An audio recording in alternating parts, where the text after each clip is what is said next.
encontramos tres gemidos, tres clamores. El primero de ellos es el clamor de la naturaleza. Aunque aquí dice el clamor de la creación, y sabemos que la creación gime a una, y aún está con dolores de parto hasta ahora, esperando la manifestación de los hijos de Dios. El clamor, el gemido de la naturaleza, el gemido de los creyentes. Dice, nosotros también gemimos dentro de nosotros mismos, esperando también la adopción, la redención de nuestro cuerpo. Y en esta ocasión, hermanos, vamos a hablar del tercer clamor, del tercer gemido, que es el clamor, el gemido del Espíritu Santo. No está hablando acerca del espíritu del hombre, sino del Espíritu Santo. Y ahí en Romanos 8, del 26 al 27, vamos a basar esta exposición. Y en primer lugar, hermanos, vamos a ver que el Espíritu Santo es el ayudador que Jesús y el Padre han enviado. El Espíritu Santo como nuestro ayudador. Antes de partir, el Señor Jesucristo, allá en Juan 14, 16 y 17, le reveló a sus discípulos.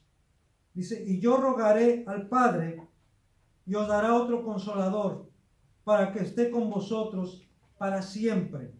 El Espíritu de verdad, al cual el mundo no puede recibir, porque no le ve ni le conoce. Pero vosotros le conocéis, porque mora con vosotros y estará en vosotros. El Señor Jesús les había dicho a sus discípulos que era necesario que Él se fuera, que les convenía que se fuera, porque de esa manera Él iba a enviar a su Espíritu, y aquí le llama el otro consolador. La palabra que aparece ahí en el griego es paráclitos. Y esta palabra ha sido traducida en algunas versiones como el consolador, como en este caso en la Reina Valera 1960. También en otras ha sido traducida como el abogado, como el consejero, pero también puede traducirse como ayudador, así como lo hace la Biblia traducción en lenguaje actual. Voy a leerles este mismo pasaje, ¿verdad? En la traducción en lenguaje actual. Dice, del mismo modo, y puesto que nuestra confianza en Dios es débil, el Espíritu Santo nos ayuda, porque no sabemos cómo debemos orar a Dios, pero el Espíritu mismo ruega por nosotros y lo hace de modo tan especial que no hay palabras para expresarlo. Entonces aquí está diciendo que el Espíritu Santo está para ayudarnos en nuestra debilidad. Y esa debilidad a que hace referencia aquí, hermanos, sí tiene que ver con la debilidad física, porque somos débiles físicamente, pero sobre todo tiene que ver con nuestra debilidad espiritual. Tiene que ver con la lucha que estamos enfrentando contra el pecado. Jesús mismo le había dicho a sus discípulos que, dice, a la verdad el espíritu está dispuesto, pero la carne es débil. Sí, tenemos que reconocer que somos débiles físicamente, pero también espiritualmente.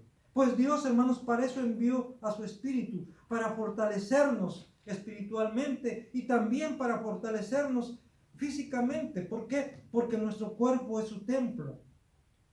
Entonces, el Espíritu Santo es el otro ayudador, el otro consolador, el otro abogado, porque nuestro primer ayudador, porque nuestro primer consolador es Jesucristo. Por eso dice, enviaré el otro, para que el Padre envíe al otro consolador. También, hermanos, vemos cómo el Espíritu Santo es nuestro ayudador para fortalecernos en esa espera que tenemos acerca de nuestra consumación plena de nuestra salvación, para que podamos soportar hasta que este cuerpo corruptible se vista de incorrupción. De esa manera también Dios ha enviado su Espíritu para que esa paciencia con la que tenemos que aguardar, que tenemos que esperar, sea constante en nosotros. O sea, en otras palabras, el Espíritu nos está sosteniendo en la fe. El Espíritu Santo nos está sosteniendo en esa esperanza viva de la venida de nuestro Señor Jesucristo. Si no fuera por eso, hermanos, decaeríamos. Si no fuese por eso, hermanos, dejaríamos de esperar. Pero seguimos esperando, seguimos confiando en que el Señor ha de venir pronto.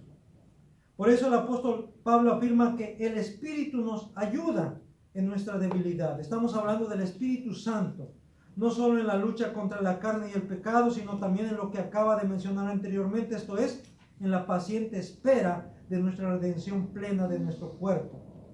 Pero también se aplica a la ayuda que nos brinda en la relación con nuestro Padre Celestial por medio de la oración. Hermanos, Dios ha establecido la oración como el medio para mantener la comunicación con Él, para mantener la comunión con Él. Él nos habla a través de su palabra, Dios habla a través de su palabra y nosotros respondemos a esa palabra, respondemos a la acción de Dios en nuestra vida por medio de la oración. Y quien nos ayuda en este proceso de comunicación, de comunión con Dios, es el Espíritu Santo, el Espíritu del Padre, el Espíritu del Hijo. ¿Y por qué es necesaria la ayuda del Espíritu Santo en esta relación con Dios, en esta comunión con Dios por medio de la oración? Porque no sabemos orar correctamente. Y eso lo dice Santiago ahí en el capítulo 4, versículo 3. Aparte de que es nuestra experiencia, por supuesto, la Escritura dice en Santiago 4:3, dice, pedís y no recibís. ¿Por qué? Porque pedís mal, porque piden mal. ¿Para qué? Para gastar en vuestros deleites. Entonces, por eso dice ahí que es necesario era necesario que Dios enviara a su Espíritu Santo para que nuestras oraciones, hermanos, pudieran ser depuradas, para que pudieran ser santificadas, para que de esa manera puedan llegar a la presencia de Dios. De otra manera, hermanos, nuestras oraciones estarían llenas de errores, llenas de necedades, llenas de imprudencia. Y aún así, hermanos, todavía nuestras oraciones no son perfectas, están muy lejos de ser conforme a la voluntad de Dios. Sin embargo, el Espíritu Santo, hermanos, presenta nuestras oraciones, nuestras peticiones delante de Dios. Él está intercediendo por nosotros. Él está llevando nuestras oraciones hasta el trono de gracia. Entonces, qué importante, hermanos, es la obra del Espíritu Santo. Por eso el apóstol Pablo revela que el Espíritu mismo, fíjense, el Espíritu mismo intercede por nosotros con gemidos indecibles. No solamente está en nosotros y nos motiva y produce en nosotros así el querer como el hacer por su buena voluntad. No solamente Él nos anima a cantar, no solamente nos anima a orar, no solamente nos anima a leer la Biblia, no solamente nos anima a amarnos unos a otros, sino que Él mismo, de una manera directa, Él intercede por nosotros con gemidos indecibles. Él mantiene esa comunión con el Padre y Él sabe de qué tenemos necesidad. Por eso, hermanos, es importante distinguir entre el gemir del creyente y el gemir del Espíritu, porque a veces se confunden. Algunos piensan que cuando alguien está orando y llora o empieza a gemir, piensan que esa es la expresión del Espíritu, que es el Espíritu del que está orando con esos gemidos. No, es el creyente, sí, motivado, sí, bajo la obra, bajo la acción del Espíritu Santo, que le hace orar de esa manera, que le quebranta de esa manera. También esa es obra del Espíritu Santo. Pero aquí está hablando no de la obra que el Espíritu Santo hace sobre el creyente, sino está hablando de esa acción que Él realiza, de lo que Él hace directamente con el Padre. Y esto, hermanos, me atrevo a decirlo porque si analizamos la declaración ahí, que es el Espíritu mismo, intercede por nosotros. No dice en nosotros, no dice a través de nosotros, sino intercede por nosotros con gemidos indecibles. ¿Ante quién? Ante el Padre. Por eso, hermanos, sí es importante dejar claro esto, porque para que no nos confundamos, y también, ¿verdad?, para que aquellos que entienden o que piensan que es lo mismo el gemir del creyente y el gemir del Espíritu, debemos notar esa diferencia, notar esa distinción. Dice MacArthur en su comentario, dice, aun cuando no sabemos qué es lo que Dios quiere para nosotros, el Espíritu mismo que mora en nuestro interior intercede por nosotros para presentar nuestras necesidades delante de Dios, aun cuando no sabemos cuáles son esas necesidades o cuando oramos por ellas sin sabiduría. Sí, hermanos. El otro día yo les decía que aún las alabanzas, por más bonitas que se escuchen, aún los instrumentos, por más perfectos que suenen, por más afinados que estén, cuando estamos alabando a Dios, esas mismas alabanzas por sí mismas no llegan a la presencia de Dios. Tienen que ser presentadas por el Espíritu Santo, por el Espíritu de Dios. Y eso hace que esa alabanza, hermanos, sea acepta delante del Padre, que esa alabanza sea para honra y gloria de nuestro Señor Jesucristo. ¿Quién lo hace? El Espíritu Santo, porque Jesús mismo dice, Él me glorificará, porque tomará de lo mío y os lo hará saber. Él glorifica al Hijo, Él glorifica al Padre. Y de esa manera, hermanos, el Espíritu Santo cumple con la función que como Trinidad se han asignado unos a otros. La intención y la acción del Espíritu Santo siempre está en conformidad con la voluntad del Padre. Vuelvo a repetir, la intención y la acción del Espíritu Santo siempre está en conformidad con la voluntad del Padre. Dice el versículo 27 de Romanos 8, mas el que escudriña los corazones sabe cuál es la intención del Espíritu, porque conforme a la voluntad de Dios intercede por los santos. Mas el que escudriña los corazones, ¿quién es el que escudriña los corazones?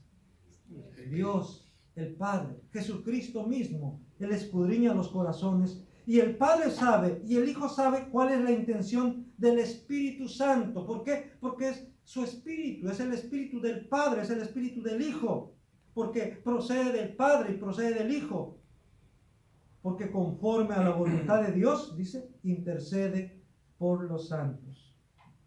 Si el Padre y el Hijo y el Espíritu Santo conforman un solo Dios, entonces hay unidad y armonía entre ellos, y por lo tanto también hay unidad en cuanto a propósito y a acción. Hermanos, hace un rato que oraba, Hulda decía, Dios es un Dios de orden. Y es verdad, la Biblia lo dice, que Dios es un Dios de orden. Y empieza ese orden en Él mismo, en su esencia. Hay orden, hay armonía entre el Padre y el Hijo y el Espíritu Santo perfecta. Su voluntad es perfecta. No hay ninguna contradicción entre ellos. Y entonces, hermanos, por eso, hermanos, es que la intercesión del Espíritu, la intención del Espíritu, el propósito del Espíritu, la obra del Espíritu Santo está en total acuerdo, en total armonía con la voluntad del Padre y con la voluntad del Hijo. Ahí hay unos pasajes bíblicos, unas citas bíblicas en donde se demuestra que Dios mira en lo más profundo del ser del hombre. Por ejemplo, en el Salmo 26:2. Salmo 26:2 y también de una vez si quiere buscar el Salmo 139, pero en el Salmo 26, versículo 2, quiero darle lectura. Dice: escudriñame, oh Jehová, y pruébame. Examina mis íntimos pensamientos y mi corazón. Es Dios, es Jesucristo quien conoce los más íntimos pensamientos de nuestro corazón. Y ahí en el Salmo 139, en el versículo 1 al 3 del Salmo 139, dice así: oh Jehová, tú me has examinado y conocido. Tú has conocido mi sentarme y mi levantarme. Has entendido desde lejos mis pensamientos.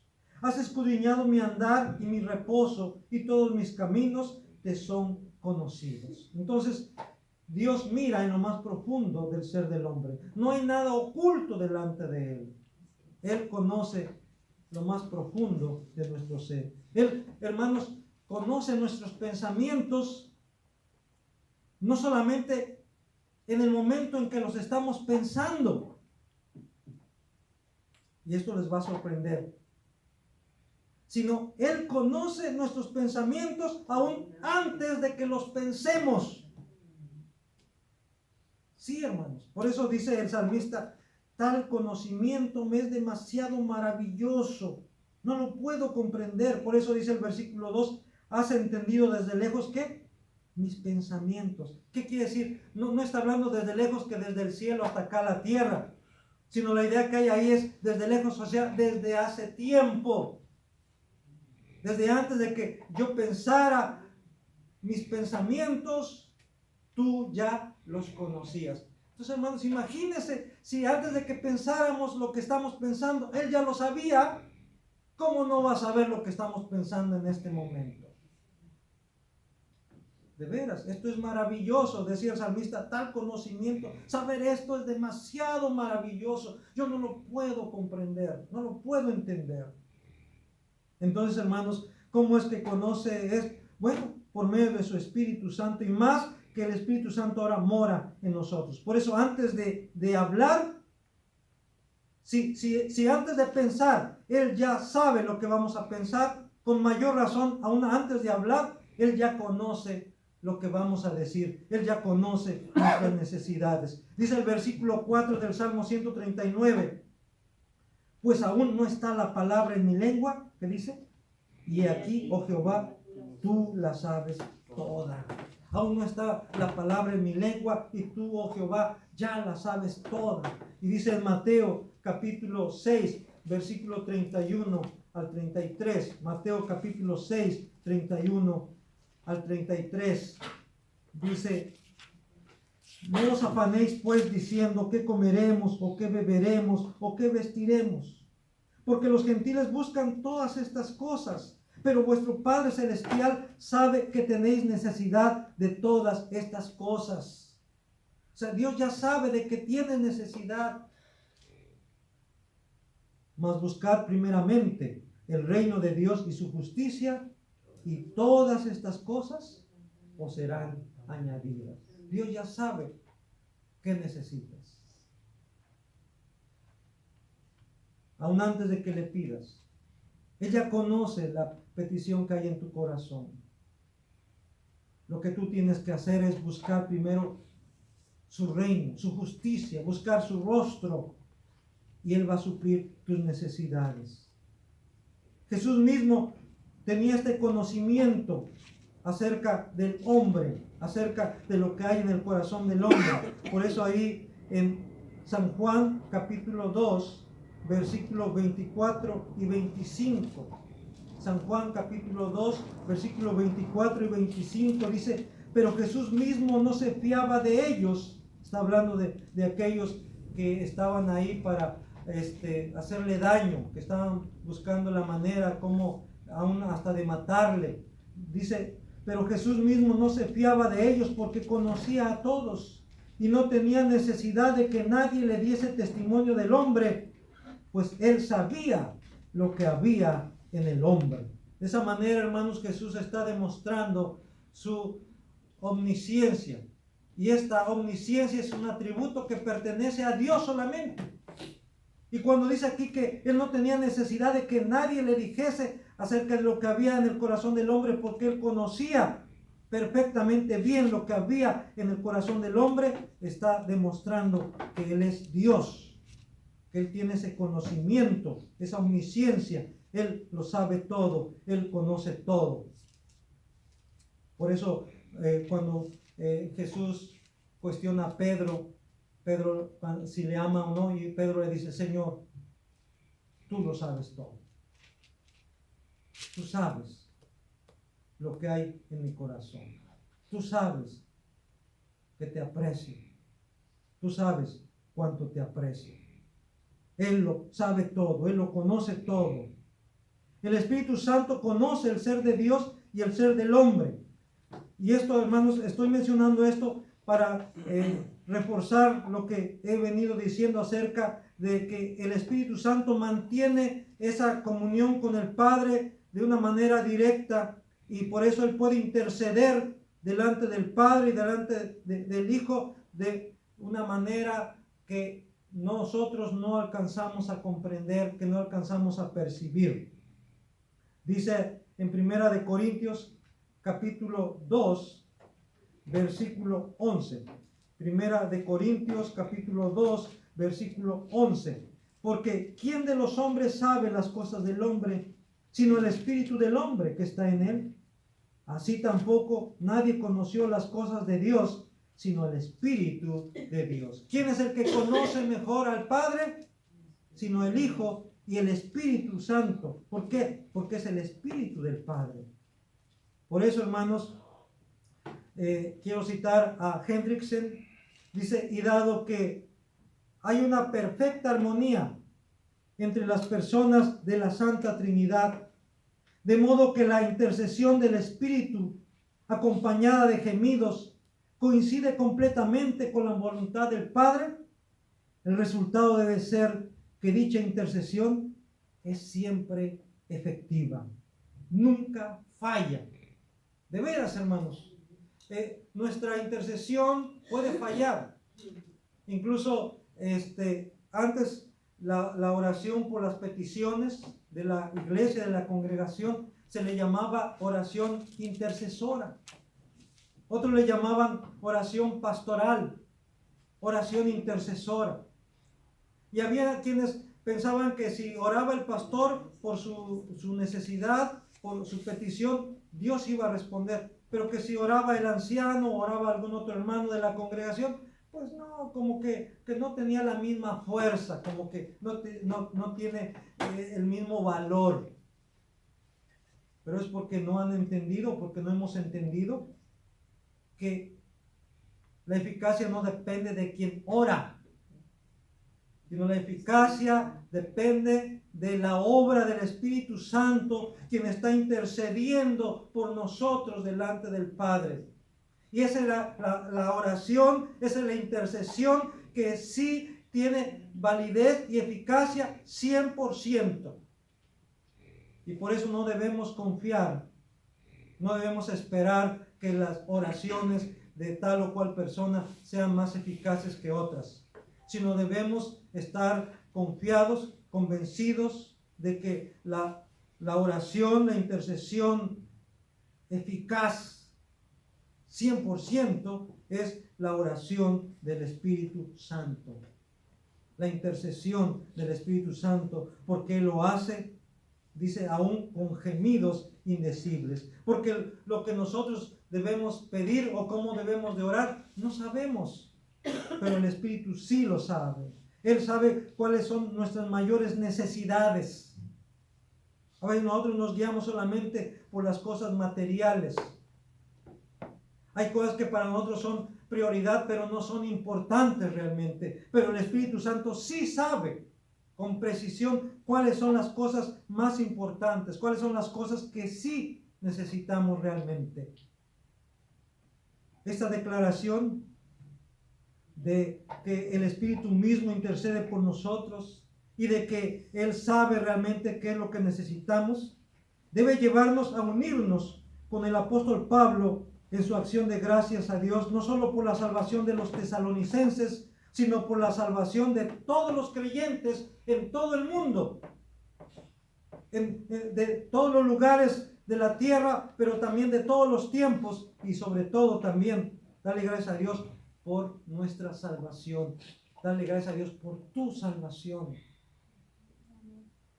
Dice el apóstol Pablo a los tesalonicenses, allá en su segunda carta, en el capítulo 2, versículos 13 y 14, y voy a darle lectura en la Reina Valera contemporánea, un poquito diferente a la Reina Valera 1960. Dice así la Reina Valera contemporánea en 2 Tesalonicenses 2, 13 y 14. Pero nosotros siempre debemos de dar gracias a Dios por ustedes, hermanos amados por el Señor, de que desde el principio Dios los haya escogido para salvación, mediante la santificación por el Espíritu y la fe en la verdad. A esto lo llamó por medio de nuestro Evangelio, para que alcanzaran la gloria de nuestro Señor Jesucristo. Dice, debemos dar gracias siempre a Dios por ustedes, de que Dios los haya escogido desde cuándo, dice, desde el principio. ¿Cuál principio? Desde el principio de los tiempos. Y por otros pasajes como Efesios capítulo 1 dice que desde la eternidad Dios nos escogió, desde antes de la fundación del mundo. Dice, debemos darle gracias a Dios por ustedes, hermanos, porque Dios los haya escogido desde el principio para salvación, mediante la santificación por el Espíritu y la fe en la verdad. Hermanos, nuestra salvación está en las manos de Dios. Nuestra salvación está segura en las manos de Dios. Y es lo que vamos a ver más adelante, hermanos, a partir del versículo 28. De ahí en adelante vamos a ver cómo podemos estar seguros de esa salvación que Dios nos ha dado. Porque no depende de ti ni de mí, no depende de las circunstancias. Aunque el diablo y sus huestes espirituales de maldad quisieran apartarnos de Dios, quisieran que nos perdiésemos, quisieran que nos condenásemos, Dios, hermanos, nos ha llamado y nos ha justificado y nos está santificando.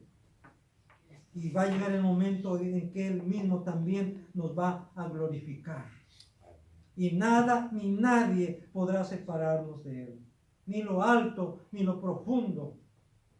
Ninguna cosa creada podrá separarnos del amor de Dios que es en Cristo Jesús. Porque para eso ha enviado su Espíritu Santo a nuestro lado, para sostenernos, para ayudarnos, para consolarnos, pero también para interceder por nosotros delante del Padre, aún con gemidos indecibles. Bendito sea el Padre, bendito sea el Hijo y bendito sea el Espíritu Santo. Amén. Amén.